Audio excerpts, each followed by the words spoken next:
examen de admisión. ¿Ok? La que ustedes pueden leer en el texto lo que tienen ahí. ¿Ok? Entonces, nos preguntan, dice, de acuerdo con las ideas de Voltaire, se infiere que la intolerancia, y es lo que expliqué en clase, ¿no? la mañana, justamente preguntaron sobre la intolerancia. Se infiere que la intolerancia, ¿no?, es resultado o es consecuencia de qué. Entonces, aquí el texto que ha seleccionado es un fragmento sobre lo que comentamos en clase, el tratado sobre la tolerancia o de la tolerancia. Dice, algunos han dicho que si se tratase con indulgencia paternal, ¿ya?, con indulgencia paternal a nuestros hermanos errados, dice, o sea, equivocados, si tratamos con indulgencia, es decir, tratamos con suavidad, ¿no? Es decir, lo tratamos de manera no severa, sino flexible, suave, ¿ya? Si tratamos así a nuestros hermanos, con indulgencia paternal, es decir, como un padre a veces trata a su hijo, ¿no? En lugar de castigarlo, a veces, bueno, dice, es mi hijo, ¿no? Entonces, esa suavidad, esa flexibilidad con que trata un padre a su hijo, si uno trata así, con indulgencia paternal, a veces pasamos por alto lo que los hijos pueden hacer, las travesuras, ¿no? Entonces, eso es lo que hace un padre muchas veces. Bueno, hay padres también severos y drásticos en sus castigos, pero vamos a suponer que es un padre indulgente, ¿ok? Que no castiga a su hijo, que pasa por alto, ¿no?, algunas malcriadeces, algunos comportamientos incorrectos, dice. A nuestros hermanos errados. O sea, ¿de qué te está hablando ahí? Ahí, para ponerte en contexto, ¿ya?, está hablando de aquellos que piensan de un modo distinto. O sea, que tienen opiniones distintas a las tuyas. Que piensan, que opinan o que creen en Dios de una manera distinta. Es decir, que estamos hablando de los católicos ortodoxos o de los protestantes. Entonces, esos hermanos, a los que se refiere hermanos errados, o sea, que están equivocados en su manera de pensar. ¿Ok? Dice que rezan a Dios. ¿Qué dice? Que rezan a Dios. Por eso te dije que tanto para Locke como para Voltaire el tema de la tolerancia, el tema de las obras que ellos escribieron es sobre la tolerancia religiosa. Tiene que ver con las creencias en Dios. Dice que rezan a Dios en mal francés. Que rezan a Dios, o sea, que creen en Dios en un mal francés. O sea, que no hablan bien el francés. Puede ser que se esté refiriendo a los ingleses o a algún otro país, pueblo, ¿no?, de gente que cree en Dios, es decir, de gente, de católicos o de protestantes, pero de gente que cree en Dios de una manera equivocada. Dice en mal francés. Sería como ponerles las armas en la mano, ¿no? Es como darle una pistola en la mano. Que veríamos nuevas batallas, dice, de Jarnac, ¿no?, de Dreux, de Coutras, de Saint-Denis, etc. Dice, es cosa que ignoro porque no soy profeta, pero me parece que no es razonar de manera consecuente. O sea, no razonan de manera correcta, ¿ok? Por eso dice errados al comienzo, o sea, están equivocados en sus razonamientos, en sus pensamientos, piensan de manera errónea, no razonan de manera correcta, dice de manera consecuente, ¿no? No es razonar de manera consecuente, decir, entre comillas, esos hombres se sublevaron cuando se les trataba mal. Esos hombres se sublevaron cuando se les trataba mal. ¿Ok? Cuando se les trataba mal, es decir, cuando se los castigaba, ¿ya?, severamente, ellos se rebelan cuando tú los tratas así, con castigos severos, los maltratas, la gente se rebela. Esos hombres se sublevaron cuando se les trataba mal. Por lo tanto, se sublevarán, dice, cuando se les trate bien. ¿Ok? Por lo tanto, se sublevarán, o sea, se rebelarán cuando se les trate bien. Y a ese razonamiento no es correcto, pues. No es un razonamiento correcto. Es una falacia. ¿Ya? Si esos hombres se sublevaron cuando se les trataba mal, lógicamente, o sea, si tú razonas, por lo tanto, ¿se sublevarán cuando se les trate bien? No, pues, ¿por qué tendrían que sublevarse cuando se les trate bien? Por el contrario, no tendrían por qué sublevarse. Si ellos se sublevan, se rebelan cuando se les trata mal, si se les trata bien, entonces no tienen motivos y razones para rebelarse o para sublevarse. ¿Entiendes? Entonces, aquí nos preguntan, se infiere que la intolerancia, ¿ya? La intolerancia, ¿a qué se debe? O sea, ¿cuál es la causa o la raíz de la intolerancia? Y es lo que habíamos nosotros manifestado, ¿no? ¿Ok?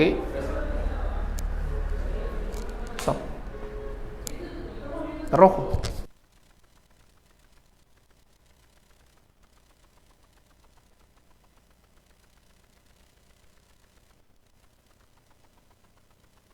Listo.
En este texto hay palabras clave, ¿ya? Palabras clave. ¿Cuáles son las palabras clave, profesor? Que yo puedo extraer del texto es la palabra errados. Los hermanos, dice, esos hermanos con los cuales somos indulgentes, como los padres son indulgentes con sus hijos, es decir, no los someten a castigos severos, sino que pasan por alto sus conductas incorrectas. Entonces, esos hermanos, esas personas que, ojo, son errados, equivocados, es decir, piensan de una manera equivocada. Entonces, cuando dice la palabra errados, están equivocados, ¿ya? Entonces, la palabra equivocados o errados, dice equivocados, es lo mismo, equivocados o errados. ¿Y quiénes son los equivocados o los errados? Los protestantes, que rezan a Dios en un mal francés, serían como ponerles armas en la mano. Abajo dice. Pero me parece que no es razonar de manera correcta. O sea, lo que se dice de ellos, lo que se está señalando de ellos es algo incorrecto. ¿Ok? Entonces, para los católicos ortodoxos, ellos razonan mal. Pero el problema no son los protestantes, el problema son los católicos ortodoxos en realidad. Son ellos el problema. Entonces, cuando acá dice, no es razonar de manera correcta o consecuente. O sea, lo que te está diciendo es que cuando hablamos de que alguien está equivocado, estamos hablando de su pensamiento, de su mente, ya de su manera de razonar. Es decir, esa manera de razonar, su razonamiento, ¿ya? Su razonamiento o su pensamiento, ¿ya? Entonces, lo que está señalando que es el razonamiento o el pensamiento, ¿ya? Lo que está equivocado, ¿ok? Por eso es que concluyen cosas que no serían adecuadas o extraen consecuencias que no serían adecuadas. Entonces aquí el ejemplo de la falacia que pone de que esos hombres se sublevaron cuando se les trate mal, como los esclavos, ¿no? Los esclavos se rebelan porque abusan de ellos o los maltratan, pero si no los maltratan, si no abusan de ellos, entonces se sublevarán cuando se les trate bien. No, ¿por qué tendrían que hacerlo? Si se les da un buen trato, no tendrían por qué sublevarse. Entonces, de acuerdo con las ideas de Voltaire, se infiere que la intolerancia estaría asociada con ¿qué?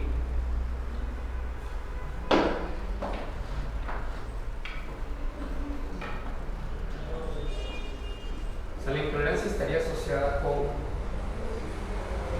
esto, ¿sí?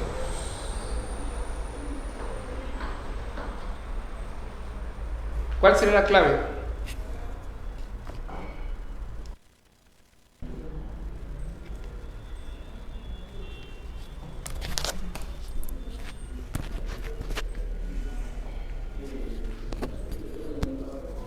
¿Me escucha o no me escucha? Sí. Ya, entonces esto significa que la intolerancia, se infiere que la intolerancia estaría fundada, o estaría basada por un modo incoherente de pensamiento. O sea, esto que ves aquí no es otra cosa que un modo erróneo de pensamiento, un modo incoherente de pensamiento.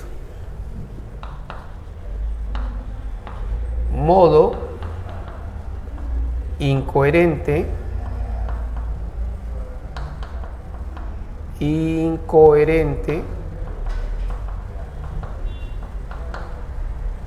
modo incoherente de pensamiento.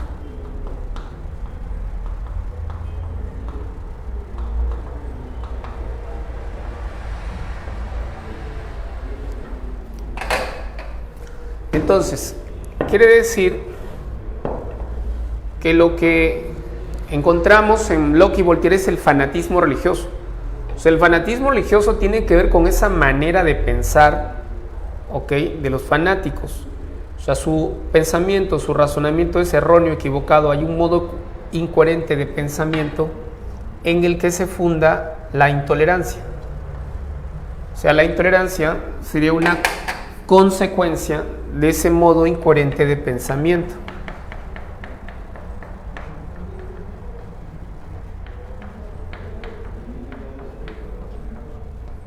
Bien, la intolerancia sería una consecuencia del modo incoherente de pensamiento, es decir, de lo errado y del razonamiento erróneo, equivocado y del pensamiento. La intolerancia sería consecuencia de ello. Y ahora, no es solo la intolerancia, porque en ese contexto, la intolerancia que provocó guerras civiles, guerras religiosas. Es decir, que la intolerancia está ligado a la violencia. O mejor dicho, la intolerancia produce o desencadena actos de violencia. Actos de violencia. ¿Entiendes? Actos de violencia. ¿Ya? Actos de violencia. ¿Ok? Entonces, ¿cuál es la clave? La clave es... ¿Cuál es la clave?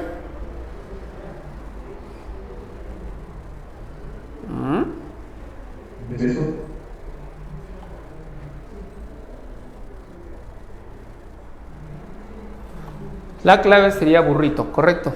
Se rige por un modo incoherente de pensamiento, la intolerancia. Y ese modo incoherente de pensamiento que señalamos acá, pues, tiene que ver con ¿qué? Con lo que habíamos manifestado. Tiene que ver con el fanatismo religioso.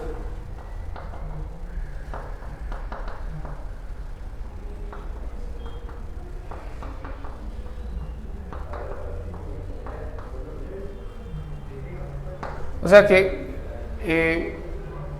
Para los ilustrados, el problema está en la conciencia, en la mente. O sea, el problema está en la conciencia, está en el fanatismo, está en los prejuicios, está en la superstición. Porque los ilustrados depositan su confianza en la razón, creen que la razón ilumina. La razón es la luz que ilumina, que conduce al hombre, ¿ok?, por el camino correcto. Entonces el fanatismo, por el contrario, lo que hace es oscurecer la mente, la obnubila, la oscurece, la entorpece de tal manera que el ser humano no puede actuar de manera correcta. O sea, no actúa con tolerancia, sino más bien se vuelve intolerante y en consecuencia actúa con violencia. ¿Ya? Recuerda que Voltaire es un ilustrado.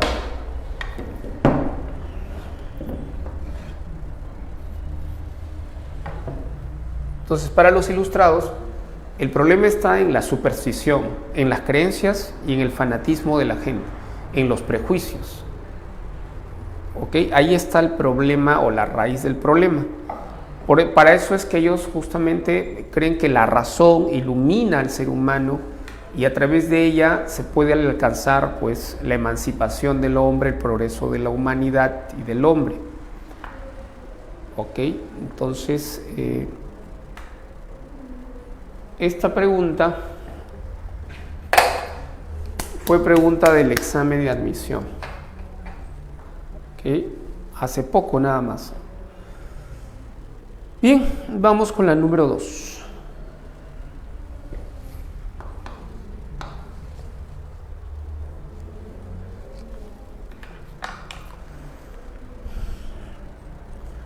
En el siglo XVIII se desarrolló una doctrina que expresaba el pleno florecimiento de las facultades humanas en perfecta libertad. En el siglo XVIII se desarrolló una doctrina, XVIII, estamos hablando del siglo de las luces, el siglo de la ilustración en Francia, pero vamos a ver a qué se refiere aquí. Dice, expresaba el pleno florecimiento de las facultades humanas en perfecta libertad. Este movimiento individualista y libertario que fue llamado liberalismo, acá se refiere al liberalismo, no a la ilustración. Al liberalismo pretendió edificar la sociedad según las necesidades y las aspiraciones de la persona individualmente. Sin embargo, esto no significaba el desprecio de la sociedad, pues en el liberalismo se manifestaba una preocupación explícita por organizar la comunidad de hombres, ya que para puntos suspensivos,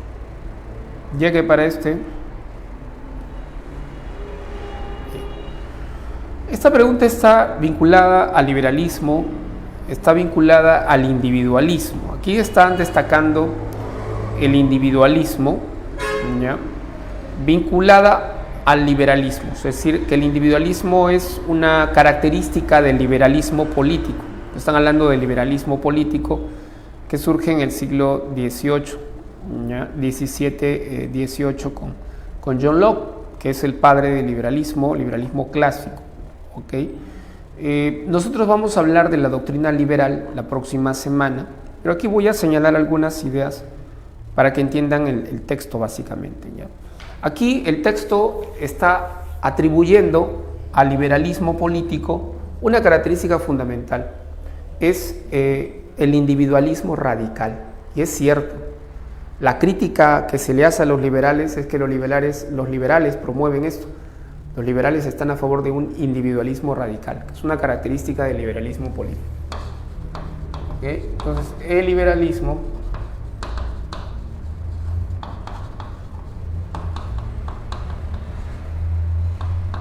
político.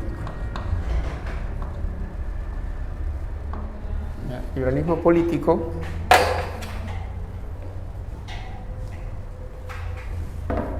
y su característica fundamental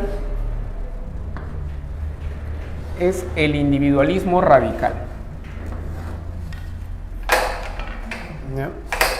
El individualismo radical.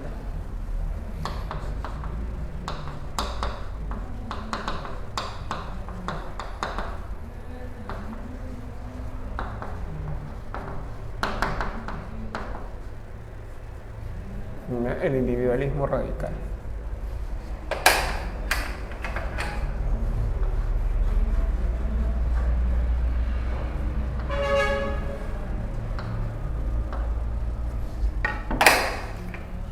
A ver, profesor, para entender el individualismo radical de los liberales, la verdad es que no entiendo bien qué tienen de individualistas radicales.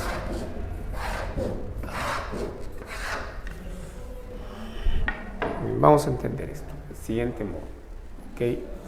¿Qué es lo que propone un liberal? Como John Locke, que es un clásico del liberalismo. ¿Ya? Locke es un defensor de las libertades individuales. ¿Okay? Él es considerado el padre de esta doctrina política. ¿Okay? Bien. El liberalismo lo que plantea es una teoría del Estado, es una teoría política sobre el Estado. Y es una teoría política sobre el Estado que afirma que el poder del Estado tiene límites. O sea, es una teoría sobre los límites del poder del Estado. Concibe a un Estado con poderes limitados. A eso se llama Estado mínimo. O sea, los liberales proponen un Estado mínimo. Un Estado mínimo significa un Estado pequeño. Quiere decir que es todo lo contrario a un Estado absoluto. Un Estado absoluto es un Estado poderoso que concentra el poder, pero en un Estado mínimo no se concentra el poder. No se puede concentrar el poder porque es mínimo, es pequeño, es débil. ¿Ok? Entonces el Estado mínimo, al ser mínimo, eso quiere decir que garantiza las libertades individuales. Porque si el Estado fuera máximo o absoluto o absolutista, entonces el Estado concentra tanto poder que las libertades individuales se anulan las libertades individuales. Entonces, al ser un Estado mínimo, significa que el poder está limitado, que no es un Estado absoluto, que controla todo el poder. ¿Ok? Entonces, al ser un Estado mínimo, este Estado mínimo, ¿qué es lo que hace? Garantiza, ¿ya? Garantiza las libertades, ¿ya? Garantiza un mayor grado de libertad, o sea, mayor libertad para los individuos, ¿ya? Garantiza, ¿ok?, las libertades, ¿ya? Las libertades, o si quieres, el derecho a la libertad. Digo libertades en plural, aquí hay diferentes tipos de libertades. Las libertades individuales, o sea, del individuo. ¿Entiendes? ¿Ok? Porque el Estado es mínimo. Entonces, hay una relación inversamente proporcional entre un Estado mínimo y el grado de libertad o el nivel de libertad individual. En otras palabras, mayor es el nivel de libertad, o sea, hay mayor libertad, ¿ya? Hay mayor libertad, ¿ok?, cuando el poder del Estado es mínimo. ¿Entiendes? Cuando el poder del Estado es mínimo, menos poder, más libertad. ¿Ok? Ahora, profesor, entonces quiere decir que sí, ¿qué pasaría si el Estado tiene poder absoluto? Si el Estado ya no es mínimo, si es absoluto el Estado, es un Estado poderoso, entonces al tener más poder el Estado, eso tiene una consecuencia. La consecuencia es que en el ámbito de la libertad hay menos libertad, o en otras palabras, se anula la libertad. Habría menor libertad para los individuos. ¿Entiendes? Entonces, el Estado mínimo garantizaría mayores libertades para los individuos. ¿Ya? Libertades. Las libertades o mayores libertades para los individuos. Entonces, el individuo está, ojo, es digamos que es un sujeto muy importante, un sujeto de derecho muy importante dentro de del liberalismo político. Ahora, también hay otro aspecto en relación al individualismo y sus libertades o sus derechos. Tiene que ver con qué es primero o qué es anterior. Es decir, ¿primero es el individuo o primero es la sociedad? ¿Qué aparece primero? Porque el que los liberales propongan esto tiene que ver justamente con la concepción que tienen del hombre y de la política y de la sociedad. O sea, ¿cómo se origina la sociedad? ¿Cómo se origina el Estado moderno europeo? Entonces, hay una tesis que plantean ellos, ¿ok? Entonces, una tesis fundamental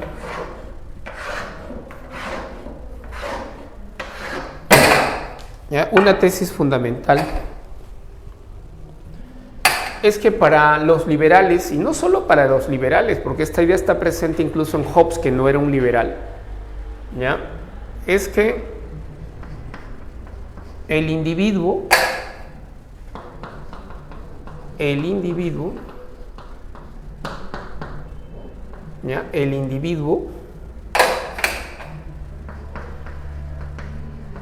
precede, el individuo precede a la comunidad, a la sociedad. El individuo precede a la comunidad, precede a la sociedad. ¿Ok? ¿Qué es primero?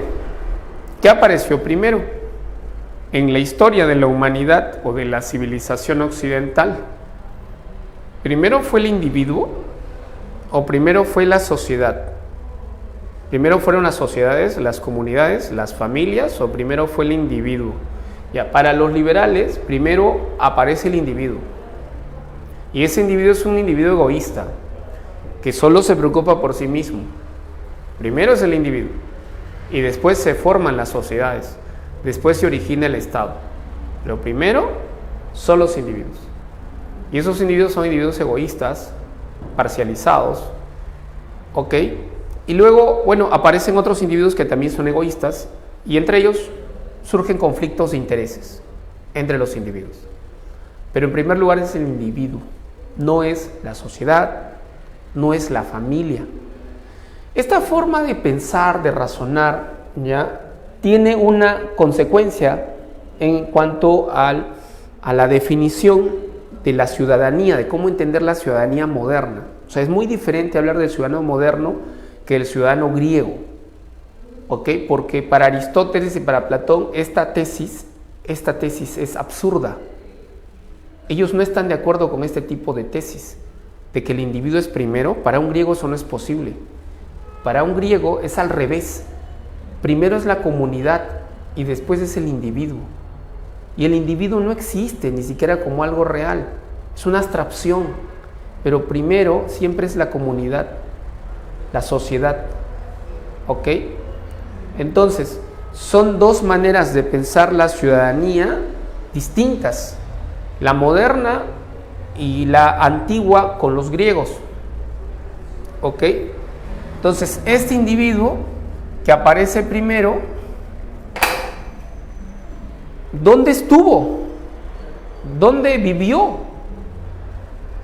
Entonces, cuando tú lees a John Locke o a Hobbes, y luego, bueno, la crítica que le hace Locke a Hobbes, te das cuenta de lo siguiente. Justamente ese individualismo radical de que estamos hablando tiene que ver no solo con las libertades, sino también tiene que ver con esta tesis,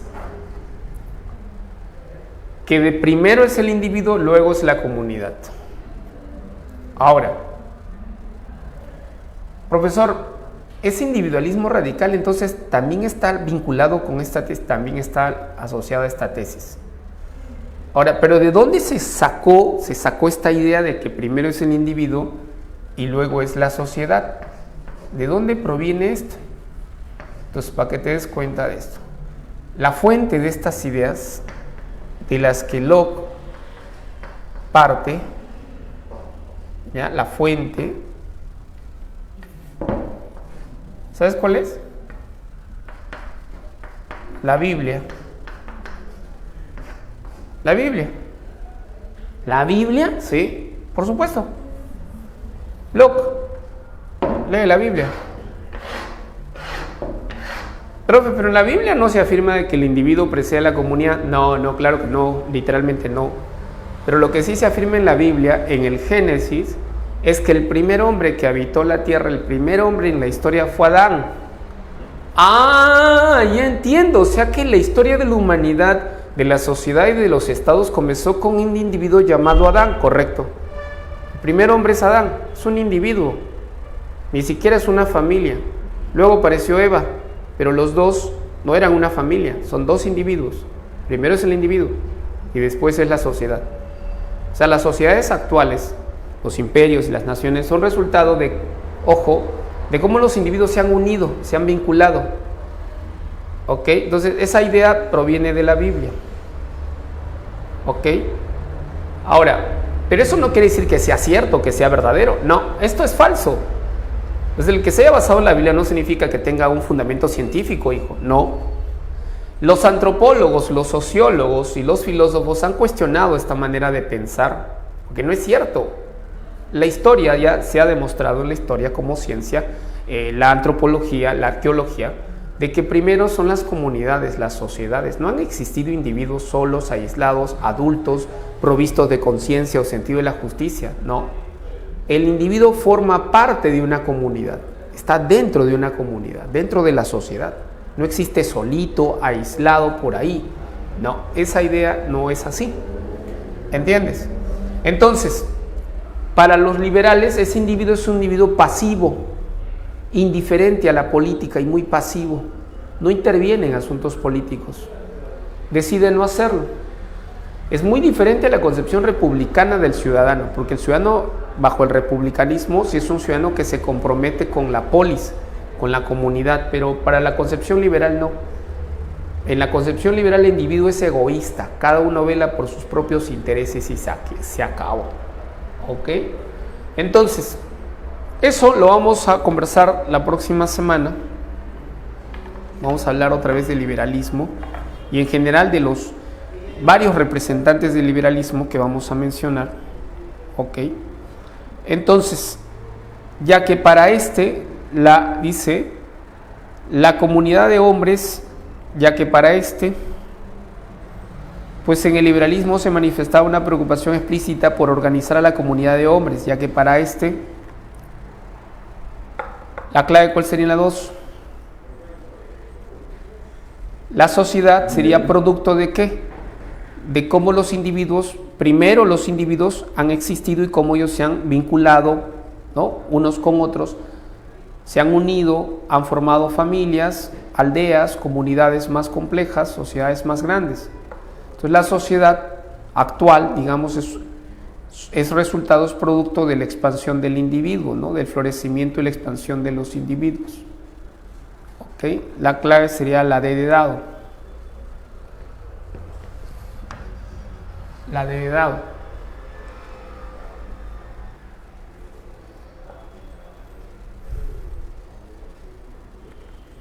Bien. 3. Históricamente la primera noción en el sentido contemporáneo de tolerancia es la defendida por Locke en su carta sobre la tolerancia, que es definida por la fórmula dejar de combatir lo que no se puede cambiar.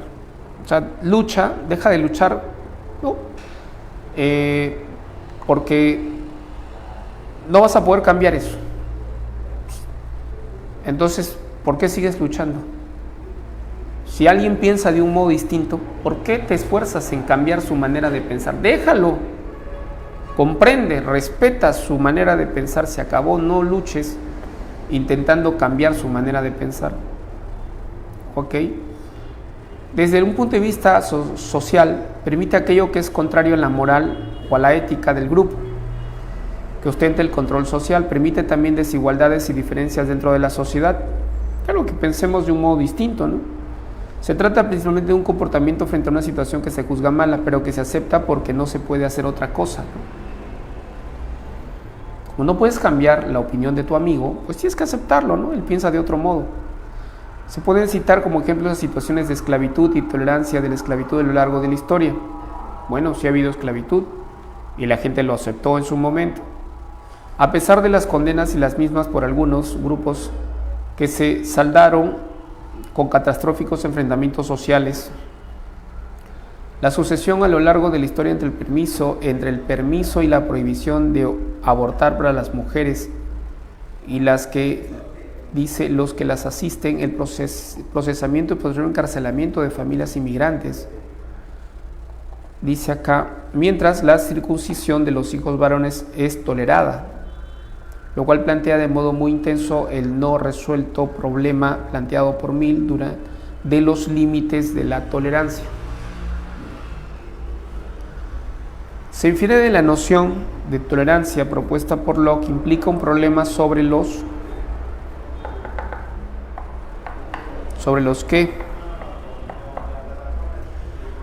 límites de la razón, los casos excepcionales de tolerancia, los criterios de la tolerancia, la naturaleza del pluralismo,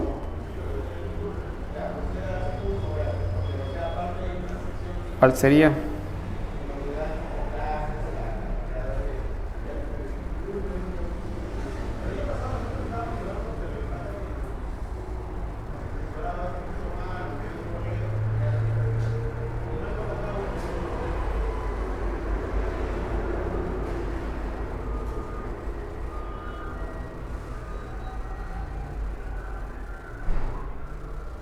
A ver qué dicen.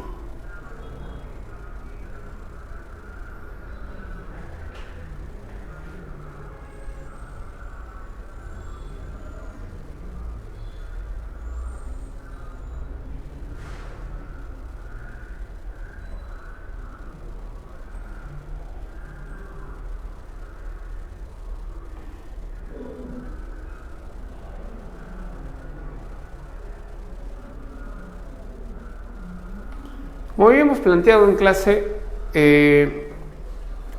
si promovemos la tolerancia, el problema aquí surge sobre los límites. O sea, ¿cuáles son los límites de la tolerancia? Pues no podemos tolerar la intolerancia. Entonces, aquí se está hablando de la tolerancia y de la intolerancia. Entonces, acá la clave sería los límites de la intolerancia. O mejor dicho, los límites de la tolerancia, que vendría a ser la intolerancia. O sea, ¿qué es lo que no podemos tolerar? Y aquello que podemos tolerar. ¿Ok?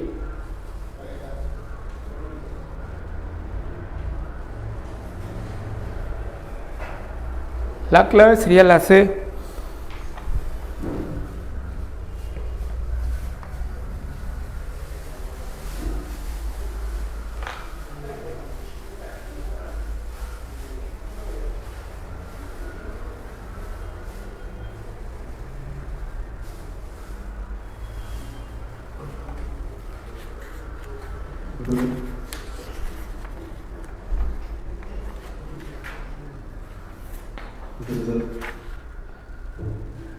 Dime.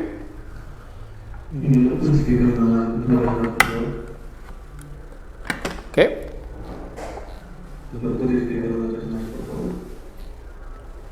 ¿Cuál?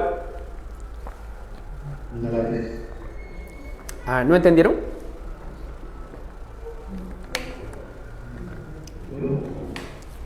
¿Y por qué no han entendido? Lo hemos explicado en la mañana. ¿Qué cosa es la tolerancia? Alguien opina de un modo del que yo no estoy de acuerdo. Ya. Entonces, ¿qué dice el texto? Él dice, bueno, tú no puedes cambiar la opinión de tu amigo. Entonces, ¿qué haces? Pues dejas de luchar. ¿Por qué intentas cambiar la manera de pensar del otro? No lo hagas. Comprende, respeta su opinión, así esté, ojo. Puede ser que esté equivocado o no, o tal vez tú estés equivocado. Entonces, aquí en el texto está poniendo ejemplos de la esclavitud, por ejemplo, de situaciones como de la esclavitud. ¿Ya? O sea, tolerar la esclavitud, por ejemplo, a lo largo de la historia. ¿Ya? Entre otros casos. ¿Ok? Que históricamente, bueno, ocurrieron, ¿no? Se dieron estos sucesos en la historia. Entonces, aquí el problema tiene que ver con los límites. ¿Ya? Los límites de la tolerancia o los límites de la intolerancia. ¿Ok? Aquí, para que quede más claro, creo que se están confundiendo, entonces creo que la palabra más adecuada sería tolerancia y no intolerancia. ¿Ya? Modifiquen ahí en la letra, la alternativa C, pongan tolerancia. ¿Ya? Los límites de la tolerancia. ¿Ok? Para que no se confundan. ¿Ok? Los límites de la tolerancia, o sea, de aquello que podemos aceptar, que sea obviamente que no estemos de acuerdo, pero bueno, lo aceptamos, ni modo, ¿no? ¿Ok?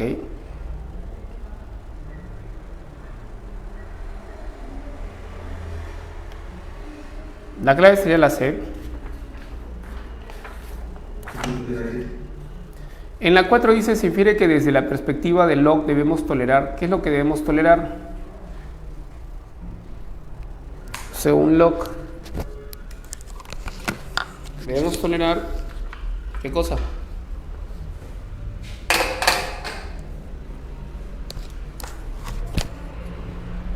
¿La intolerancia? ¿Qué es lo que debemos tolerar?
Ya.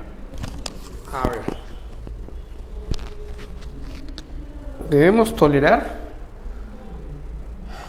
lo que podemos cambiar, no lo que no podemos entender, lo que no podemos respetar, lo que se puede y no se puede, no, lo que no podemos combatir, dice el texto, y obviamente en consecuencia no podemos cambiar, pues, ¿no?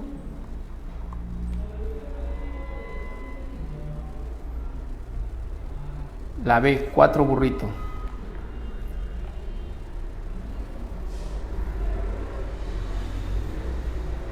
Cuatro burrito. En este caso, la E se dirige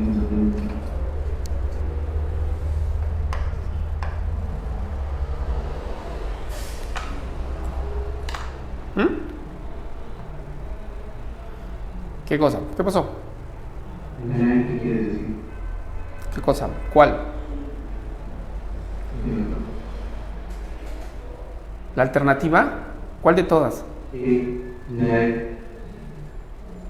La E es un distractor, hijo. Lo que se puede y no se puede. Falta completar la frase. Se puede y no se puede, pero ¿qué cosa? No se completa la frase, no tiene sentido. Lo que se puede y no se puede, ¿qué? Combatir, luchar. Falta completar la frase, no está completa. Es un distractor. Si se completa, tal vez tenga sentido, pero no tiene sentido. Se puede y no se puede, pero no exactamente, no sabemos qué cosa.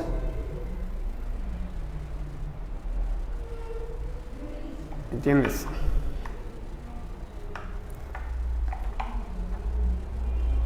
Dice, el pluralismo político es un principio ideológico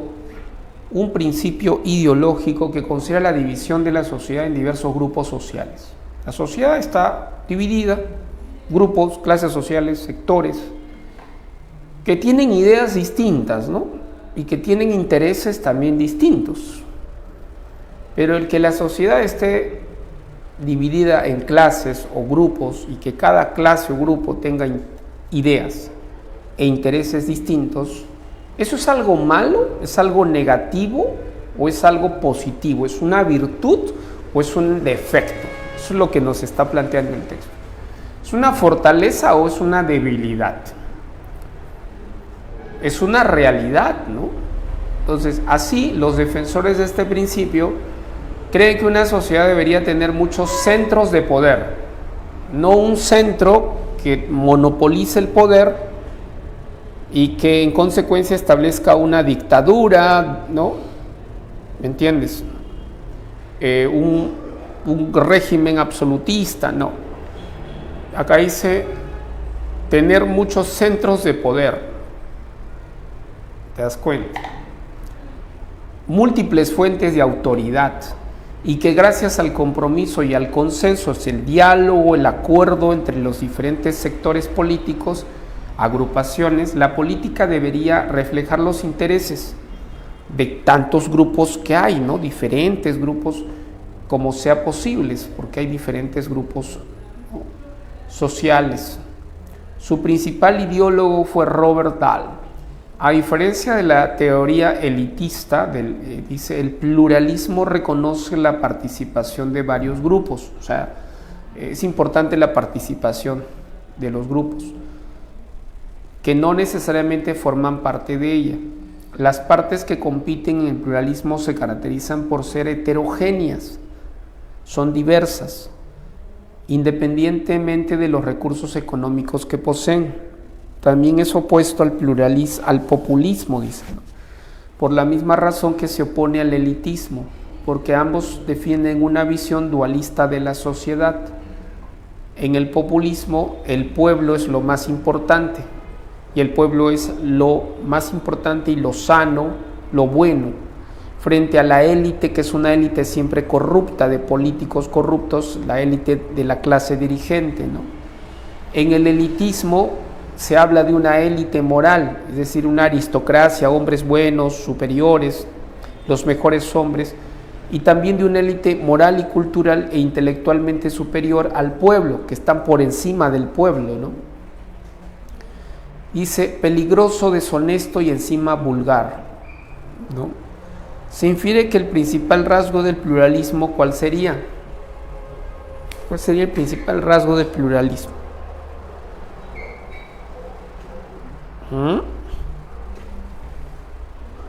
Según el texto. Menciónate la fe.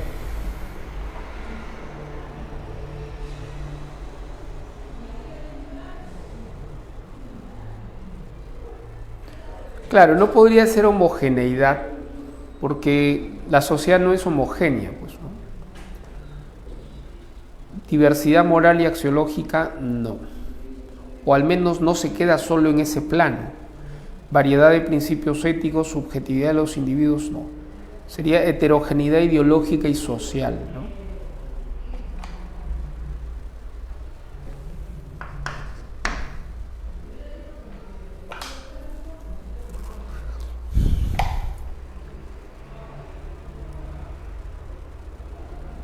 Heterogeneidad se refiere a la diversidad, a la pluralidad, ¿ok?, de agrupaciones, sectores, grupos políticos.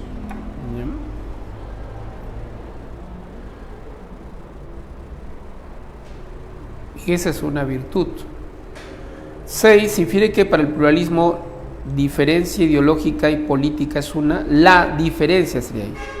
La diferencia ideológica y política es una. ¿Qué cosa es la diferencia ideológica y política? Vendría a ser una. D menciona. ¿Cuál sería la clave?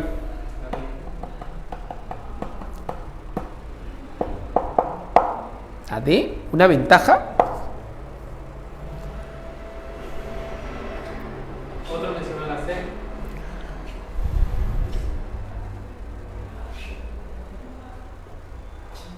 ¿Cuál sería la palabra más adecuada en relación al texto, ¿no? Virtud.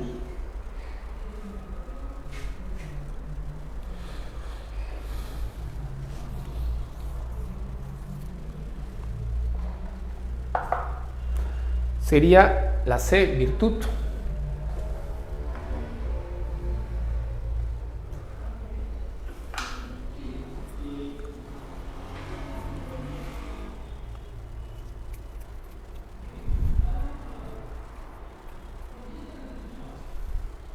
7.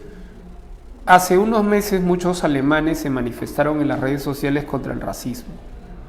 El motivo ha sido el caso del futbolista alemán de origen turco, integrante del equipo germano. Dicho deportista tomó la decisión de apartarse del equipo alemán porque fue duramente atacado por fotografiarse con el presidente turco. No jugaré más por Alemania mientras tenga esta sensación de racismo y falta de respeto. Soy alemán cuando ganamos e inmigrante cuando perdemos. O sea, así lo tratan a este jugador, ¿no? Cuando gana, cuando mete goles su equipo, pues es lo máximo. Es un alemán entre otros alemanes. No lo discriminan, pero lo discriminan cuando pierde. Cuando pierde su equipo, pues él es discriminado,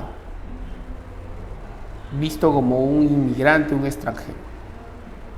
Entonces, según lo anterior, el futbolista mostró incomodidad porque no se ha aceptado su identidad cultural. La ética, la política del reconocimiento de Taylor, que estamos ante un caso de ¿qué?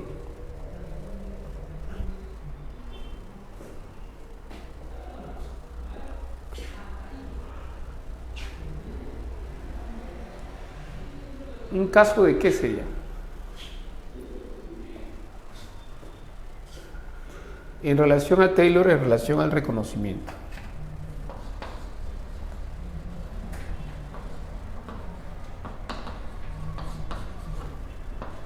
Un caso de reconocimiento.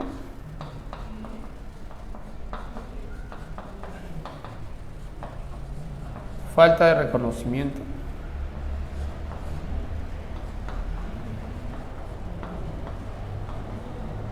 O falso reconocimiento.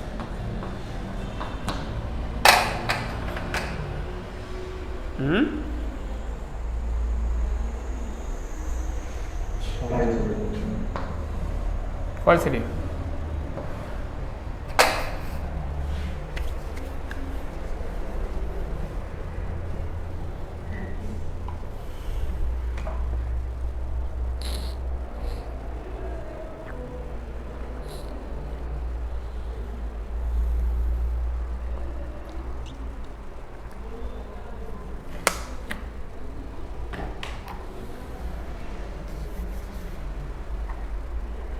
Clave, falso reconocimiento. Sí.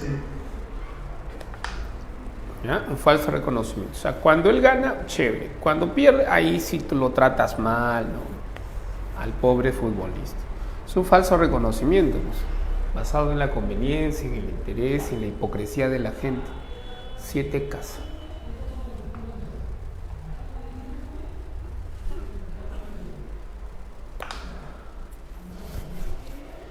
La disolución de horizontes morales producto del individualismo, o sea, el individualismo ha traído consecuencias.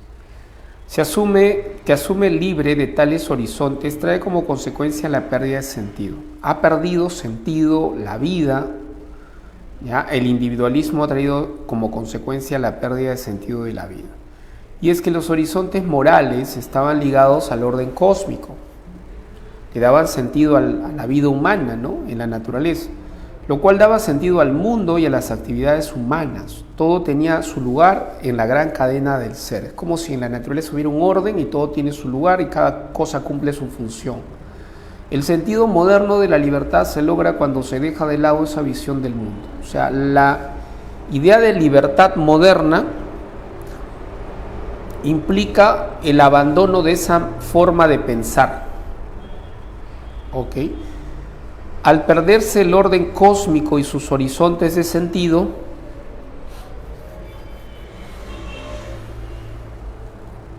aparece una razón instrumental, o sea, aparece una nueva mentalidad, una nueva forma de pensar.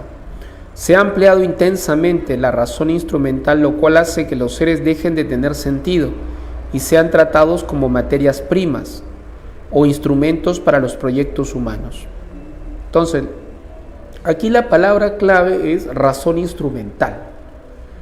¿Ya? La razón instrumental y las consecuencias o los efectos de esta razón instrumental que corresponde a la modernidad. O sea, con la modernidad, con el proyecto moderno que aparece la razón instrumental, nuevo tipo de razón o de mentalidad, de pensamiento, de racionalidad. Entonces, lo cual hace que los seres dejen de tener sentido y sean tratados como materias primas, es decir, como instrumentos, como medios, ya no como fines en sí mismos, para los proyectos humanos. Taylor señala que esto ha tenido dos lados. Ha sido el poder liberador de esta razón, el otro es que amenaza nuestras vidas, que se pretenda aplicar los criterios de eficiencia, máximo rendimiento a la existencia humana individual y colectiva. La supremacía de la razón instrumental se deja notar en la sobrevaloración de la tecnología.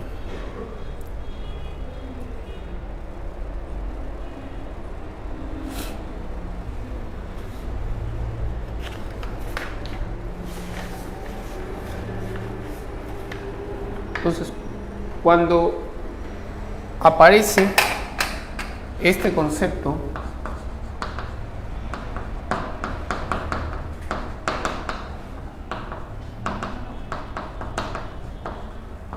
¿ya? La razón instrumental es una idea propuesta por una escuela filosófica llamada la Escuela de Frankfurt.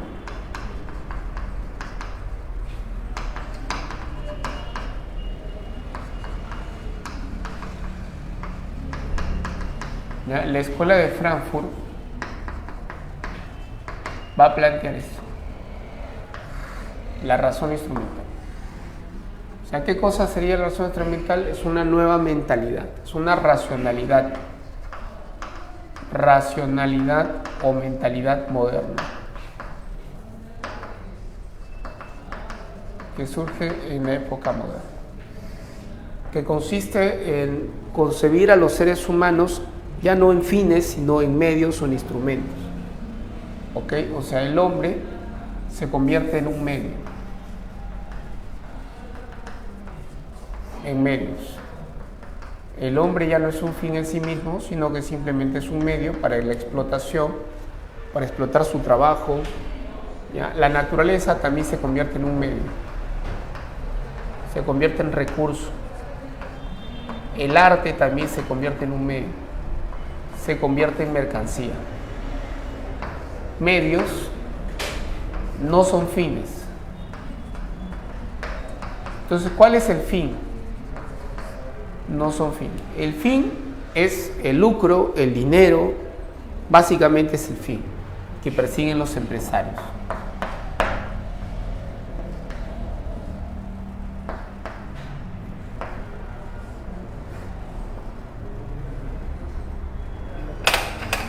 ¿Okay? Entonces, ese tipo de análisis sobre la razón instrumental es planteada por la Escuela de Frankfurt.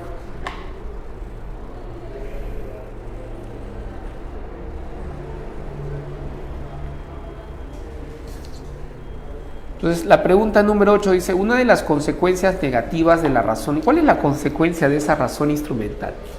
La consecuencia negativa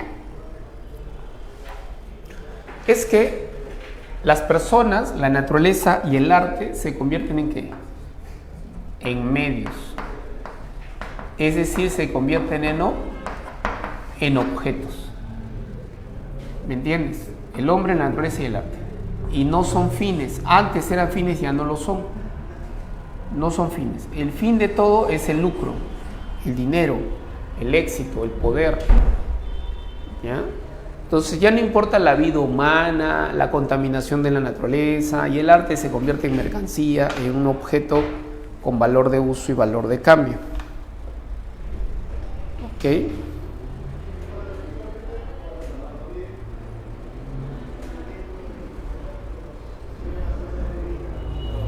Clave.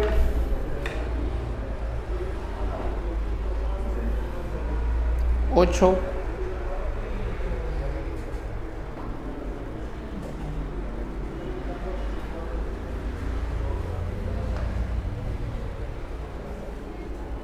Ocho casas.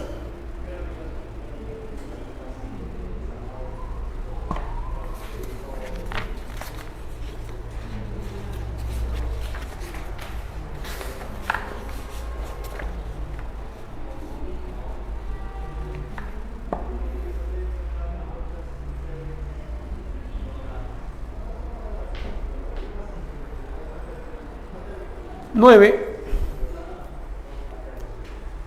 Justamente habíamos hablado de Taylor.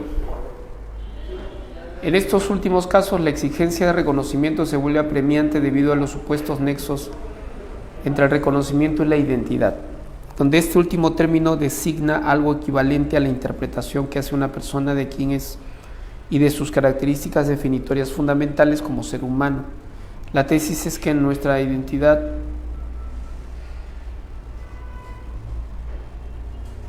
se moldea en parte por el reconocimiento por la falta de este.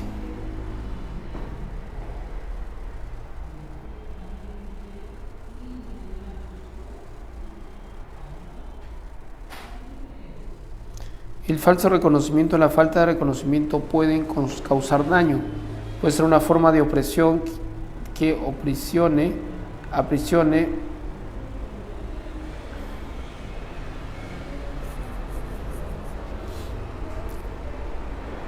a alguien en un modo de ser falso, deformado y reducido. Construimos nuestra identidad a partir de ¿qué?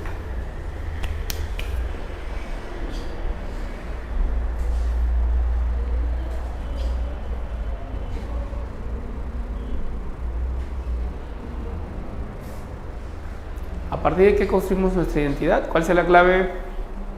Ya.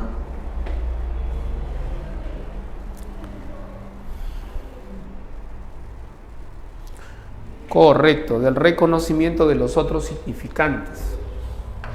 Del reconocimiento de los otros significantes. Muy bien. 10. A partir del texto se puede deducir que un falso reconocimiento no conllevaría a... Un falso reconocimiento no conllevaría... No dice, ¿no? A ver, dice, no conllevaría. O sea, no sería la consecuencia. A un modo de ser falso, a una identidad auténtica. No conllevaría a una identidad auténtica, a una imagen limitada, a una forma de opresión.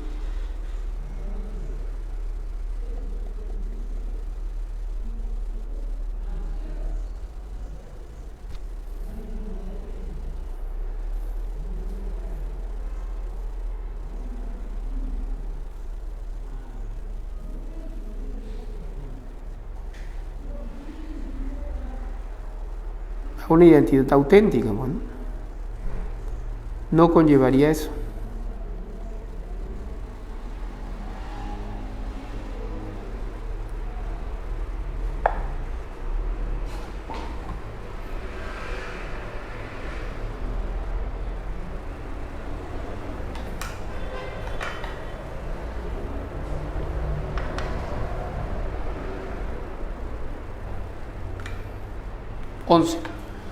¿Puede haber una contribución feminista a la filosofía moral? Esa ha sido pregunta de examen. Es decir, los hombres y las mujeres que consideran que el sistema de género-sexo de nuestras sociedades es opresivo y que ven la emancipación de la mujer como una liberación humana esencial, pueden criticar, analizar y cuando es necesario reemplazar las categorías tradicionales de la filosofía moral para contribuir a la emancipación de la mujer y de la liberación. Se infiere que en el feminismo hay un valor democrático. ¿Por qué? ¿Por qué habría un valor democrático en el feminismo? ¿Por qué el feminismo tendría un valor democrático?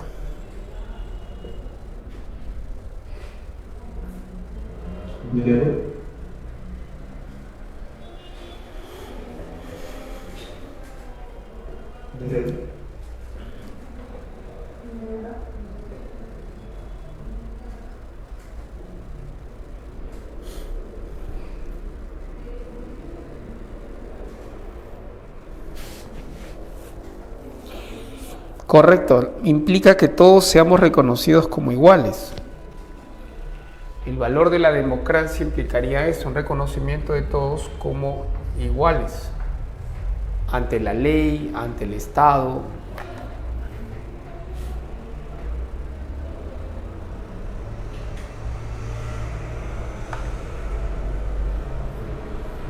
José no se encuentra de acuerdo con las ideas políticas de su mejor amigo. Es justo escucharlo y respetar sus opiniones, aunque difícilmente llegue a estar de acuerdo alguna vez con estos puntos de vista. Me parece que debo tener siempre una consideración que él tiene el derecho a expresar libremente sus opiniones.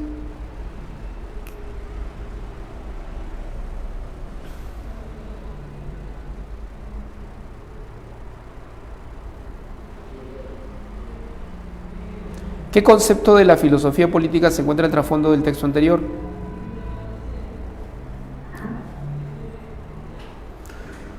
O sea, no estoy de acuerdo contigo, pues ni modo, ¿no? Tengo que escucharte y respetar tu opinión.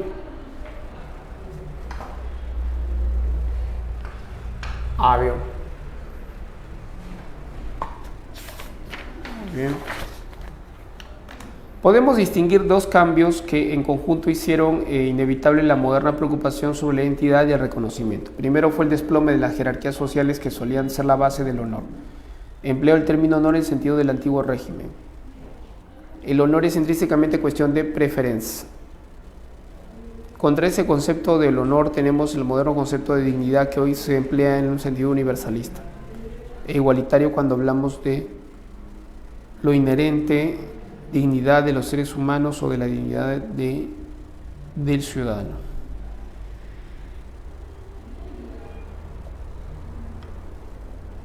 La premisa subyacente es que todos la comparten. Es obvio que este concepto de dignidad es el único compatible con una sociedad democrática y que para que sea inevitable el antiguo concepto de honor cayera en desuso.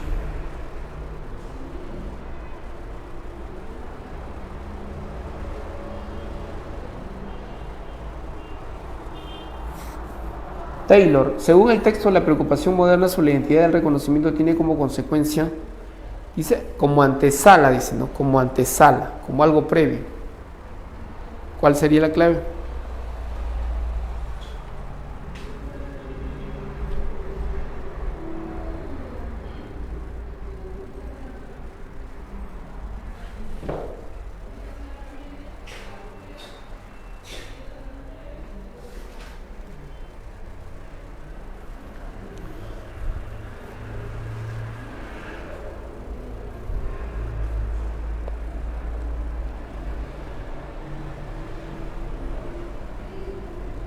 Clave 13.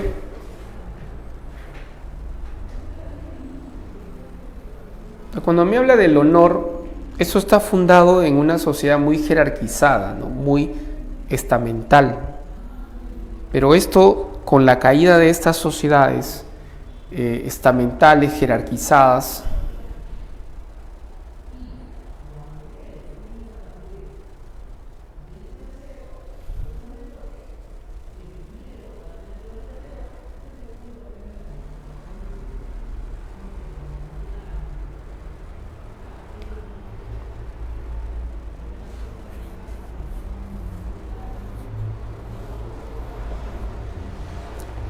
sería la B. La caída de las jerarquías sociales, la caída de esta idea de honor frente a la idea de dignidad, y el honor está asociado a las jerarquías sociales. Las sociedades medievales, por ejemplo, premodernas, eran muy jerarquizadas, eran muy digamos, estamentales, fijas, ¿no?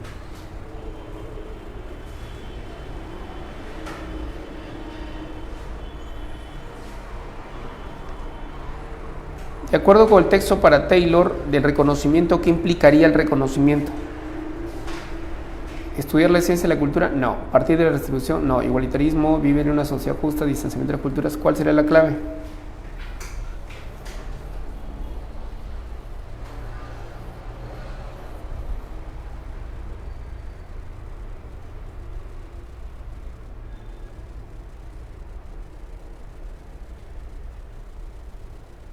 Para Taylor, el reconocimiento implicaría 14, avión, el trato igualitario para las culturas, para otros pueblos o las minorías, ¿no? Gracias a su idea de la mediación institucional que todo proceso de reconocimiento, Hegel entendió que los actos de reconocimiento mutuo solían desatar conflictos sociales, cuando a los sujetos implicados se les atribuían normativamente características de diverso peso.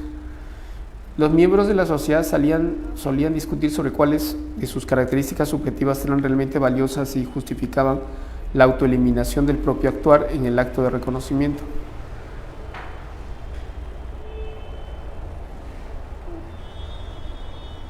La fenomenología del espíritu, donde hallamos la primera mención al reconocimiento mutuo como condición necesaria de una conciencia de libertad objetiva, el amo y el esclavo no podían reforzar mutuamente sus respectivas conciencias de sí.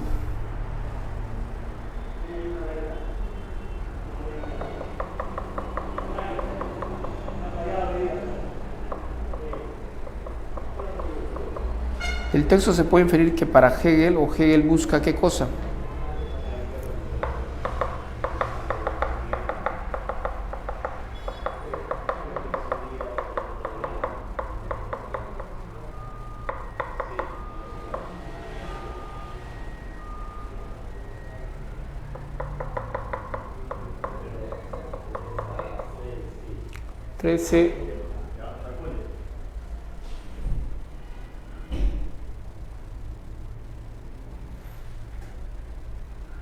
...14 sería la 15, ¿no? Ahí se ha repetido la 13. Sería la 15, donde dice 13, 14, 13, vuelve a 13, sería 15. Del texto se dice que Hegel busca 15, sería la B, ¿no? Acabar con los conflictos inherentes al reconocimiento. B. Y la siguiente que dice 14 sería 16. Sería acá. Del texto se infiere que la postura que postula como solución el conflicto, ¿qué cosa? Su dialéctica del amo y el esclavo, pues. La C. Su dialéctica del amo y el esclavo. Hegel plantea eso lo desarrollamos en clase. La dialéctica del amo y el esclavo.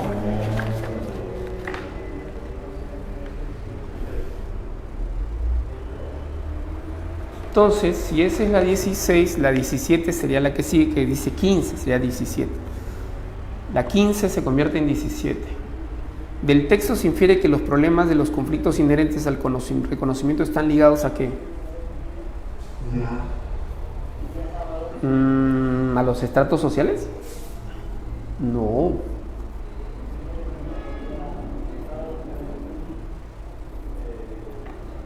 Según el texto, están ligados a ¿qué?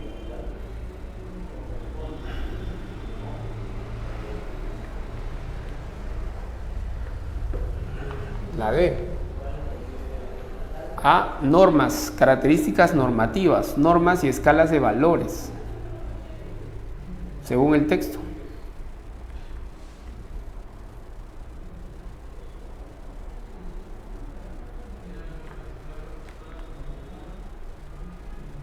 ...16, o sea que sería la 18.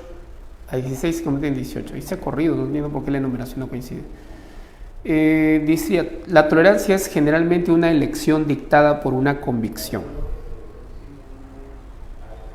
a veces condescendente y a veces forzada penalmente, pero también es fomentada persuasivamente por los medios de comunicación al servicio de los intereses del grupo de control, sea este el que posee las herramientas formales de gobierno o el que en posición de debilidad relativa de este ejerce la oposición.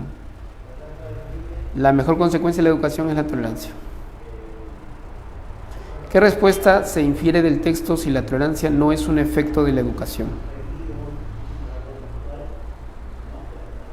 ¿Qué respuesta se infiere del texto si la tolerancia no es un efecto de la educación?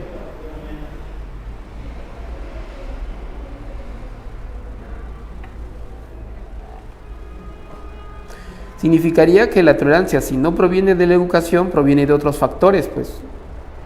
Y esos otros factores tendrían que ser, pues, la conciencia moral.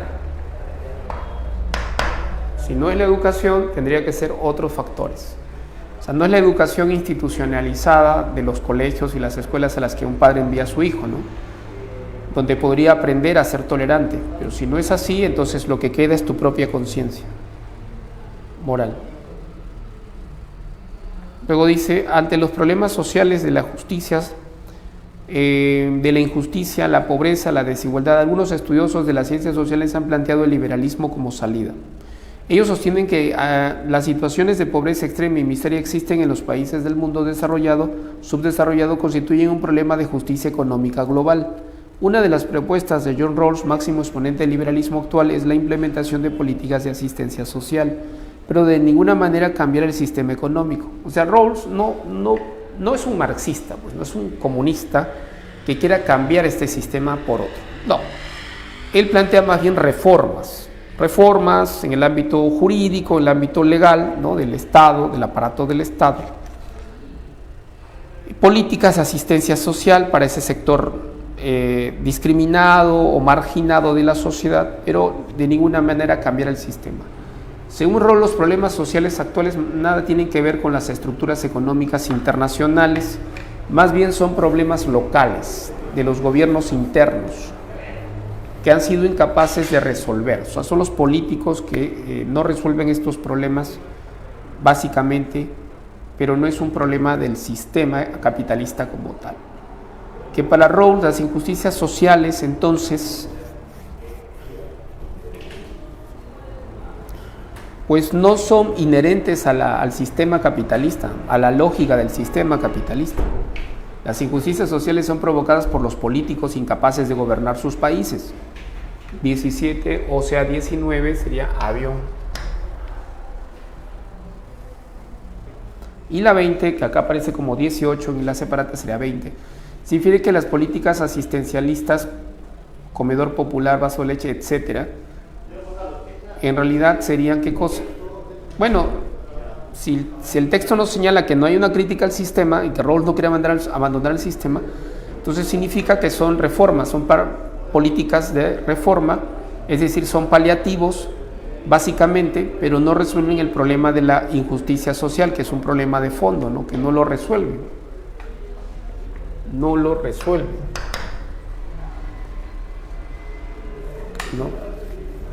No se resuelven los problemas de fondo, ¿no?, de injusticia social. Entonces se ven más bien como un paliativo, ¿ya? Como un paliativo, ¿no?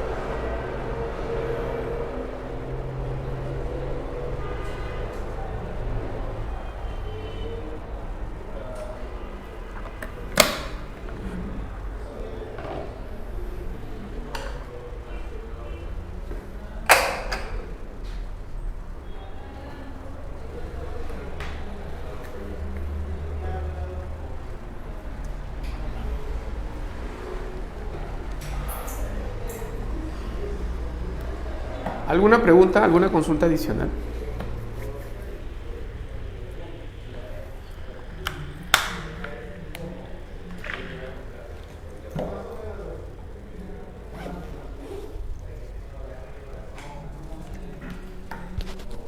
Hola, profesor.